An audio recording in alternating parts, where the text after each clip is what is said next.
लंबे समय से जो दंश आप झेल रहे हैं, उस दर्द को समझा ही नहीं, महसूस किया जा सकता है। आज जो शुरुआत हुई है, एक कोशिश है प्रशासन आप तक स्वयं पहुँचे और जो सरकारी योजनाएं हैं उनका तो 100% लाभ आपको मिले ही। जैसा के सिद्धा ने बताया कि केवल सरकारी योजनाओं का लाभ नहीं, बल्कि आपके बीच प्रशासन इसलिए आया है कि जिनको भी रोजगार करना है, कोई उसकी सीमा नहीं है। जितनी संख्या में लोग, खासतौर से हमारे नौजवान भाई बहन स्वरोजगार करना चाहते हैं, कोई पैसे की कमी नहीं होने दी जाएगी, क्योंकि आर्थिक सहायता से सम्मानपूर्वक लंबे समय तक समाज नहीं जीता है। स्वयं के पुरुषार्थ से मैं समझता हूं कि इतिहास बनाया जाता है। आपके पूर्वजों का जो इतिहास है, इतिहास पर गर्व करिए, उससे सबक लेते हुए मैं आपसे निवेदन करना चाहता हूं। ये ठीक है, माननीय प्रधानमंत्री जी का आपने आभार व्यक्त किया। वास्तव में प्रधानमंत्री जी के ऐतिहासिक फैसले के कारण 5 अगस्त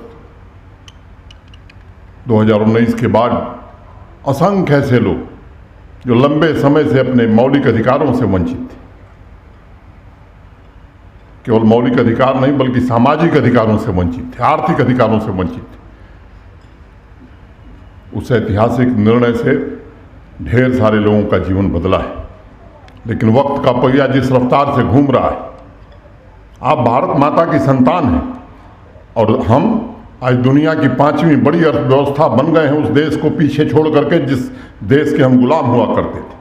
अब भारत लक्ष्य लेकर चल रहा है कि आने वाले दिनों में हमें दुनिया की तीसरी बड़ी अर्थव्यवस्था बननी है और उस तीसरी बड़ी अर्थव्यवस्था में आपका योगदान भी किसी से कम न हो।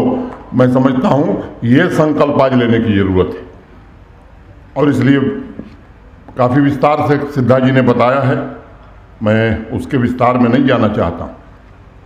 आप सबको मालूम है कि अभी कश्मीरी भाइयों के लिए भी एक कैंप का आयोजन हुआ, उसका विस्तार से विवरण सिद्धा जी आपको उपलब्ध कराएंगे। ढेर सारे नौजवान, हमारी बहनें, हमारे बच्चे आगे बढ़ कर के रोजगार के लिए आगे आ रहे हैं, सेल्फ एम्प्लॉयमेंट के लिए आगे आ रहे हैं और बैंकों को ये निर्देश दिया गया है कि इसमें कोई सीमा नहीं है। जितने नौजवान खुद इंटरप्रेन्योर बनना चाहते हैं उनको ट्रेनिंग भी दी जाएगी, उनकी हैंड होल्डिंग भी की जाएगी और उनको पूरी आर्थिक सहायता भी दी जाएगी। ये मैं आपको भरोसा देने आया हूं। जब भी कोई कार्यक्रम प्रशासन चलाता है तो आम आदमी की अपेक्षा क्या होती है कि आम आदमी की आवाज़ भी उस कार्यक्रम में सुनी जाए और इसीलिए प्रशासन आपके दरवाजे पर है। सामान्य आदमी चाहता है कि भारत का संविधान जो उसे अधिकार देता है उसकी रक्षा हो, समता की भावना से हो, बिना किसी भेदभाव के साथ हो, ये सबकी अपेक्षा होती है। ठीक कहा कपूर साहब ने 1947 में मीरपुर, पुंछ, मुजफ्फराबाद से अपना घर बार छोड़ करके और उन बहनों माताओं को जितना भी मैं कहूँ कि सम्मानपूर्वक याद किया जाए कम होगा, जिन्होंने कुएं में कूद करके अपनी इज्जत के लिए अपनी जान की कुर्बानी दी। आप में से अनेक लोगों के पूर्वजों ने मुकाबला करते हुए अपने प्राणों का उत्सर्ग दिया। माननीय प्रधानमंत्री जी के नेतृत्व में अनेक चीजें आपको मिली हैं, लेकिन मैं आपको ये भरोसा देने आया हूं, डिविजनल कमिश्नर भी हैं, डीसी भी हैं, हमारे सिद्धा साहब बहुत ही संवेदनशील ढंग से जो काम इनको दिया गया है उसको कर रहे हैं और अगर मैं उनके लिए प्रशंसा के शब्द न कहूं तो मुझे लगता है कि ये उचित नहीं होगा।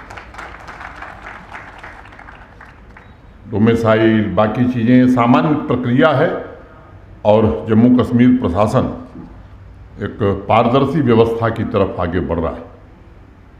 हम कोशिश कर रहे हैं कि बिना भेदभाव के लोगों को समय सीमा के भीतर जितनी भी नागरिक सुविधाएं हैं पब्लिक सर्विस गारंटी एक्ट में उस समय सीमा के भीतर मिले, ये कोशिश निश्चित रूप से मुकाम तक पहुंच रही है।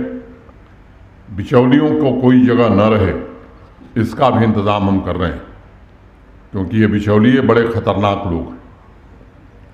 समाज की बात करेंगे, अपना हित साधन करेंगे, समाज के सामान्य आदमी के हित साधन से ये दूर हो जाते हैं। मैं सभी लोगों से अपील करना चाहता हूँ